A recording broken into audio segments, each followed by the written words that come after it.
Hello, and thank you for once again joining me for our weekly devotional thought, 6 Minutes to Center. I first saw Terrance this spring actually wandering around our neighborhood.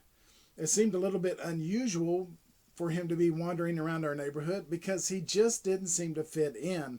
Of course, this spring there were a lot of things that were unusual, so I didn't think much of it. But I actually saw him several more times throughout the spring. It was often as I was driving along the service road near my house, he would be in one of the yards along that road. I saw him several more times during the summer. I saw him several days in a row, actually in the parking lot of the Holiday Inn.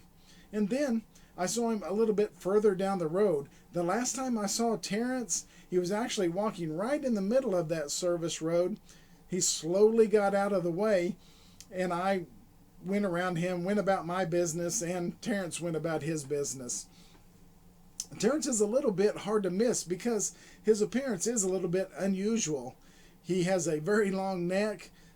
He's bald-headed. Of course, some of us are bald-headed.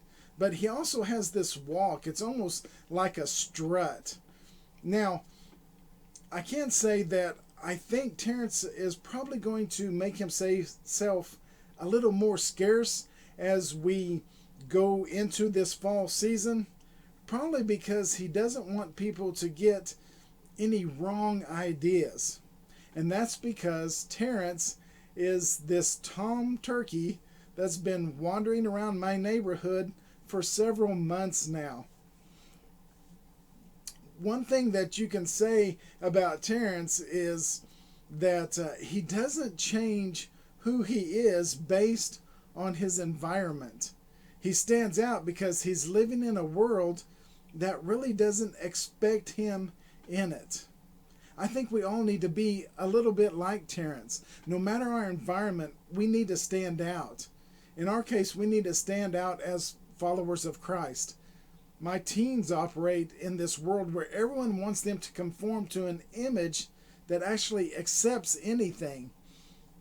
Their world wants them to conform to an image that is the given norm for television and movies, or get them to listen to music that is full of sinful messages and not just listen to that music, but actually live like that music. They are pressured to fit in and not to stand out.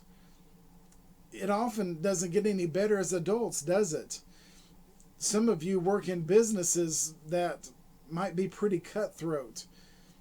You may work around people whose language is crude. It doesn't take much when you're out in society going to ball games or Walmart to hear language that is crude.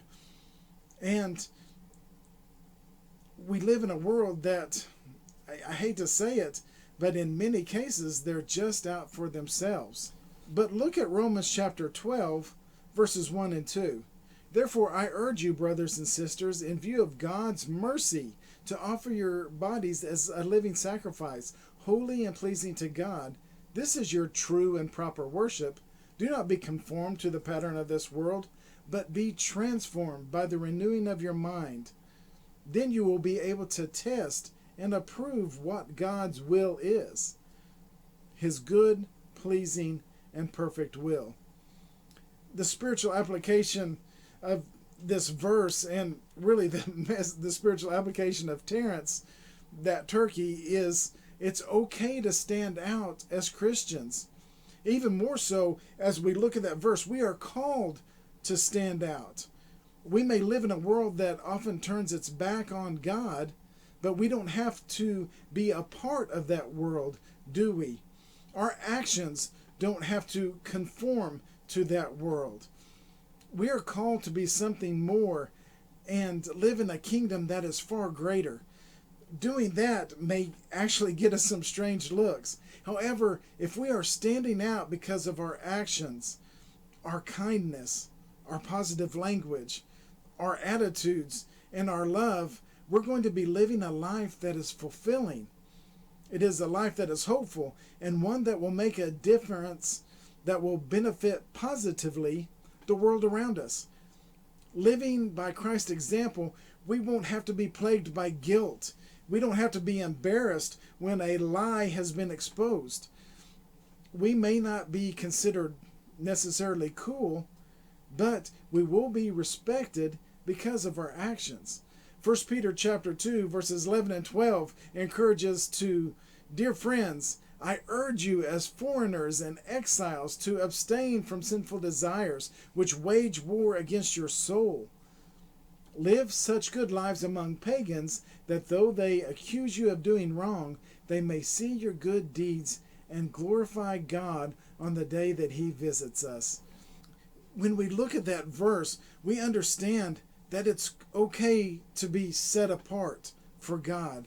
It's okay to be different.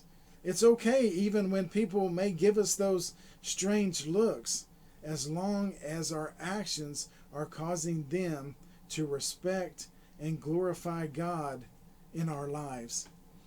I guess the moral of the story of Terrance the turkey is that it's okay to be different. It's okay to stand out. It's okay to be one thing in a world that looks completely different. Yes, what I'm telling you is that it's okay to be a turkey. Thank you for taking 6 minutes to center with me today.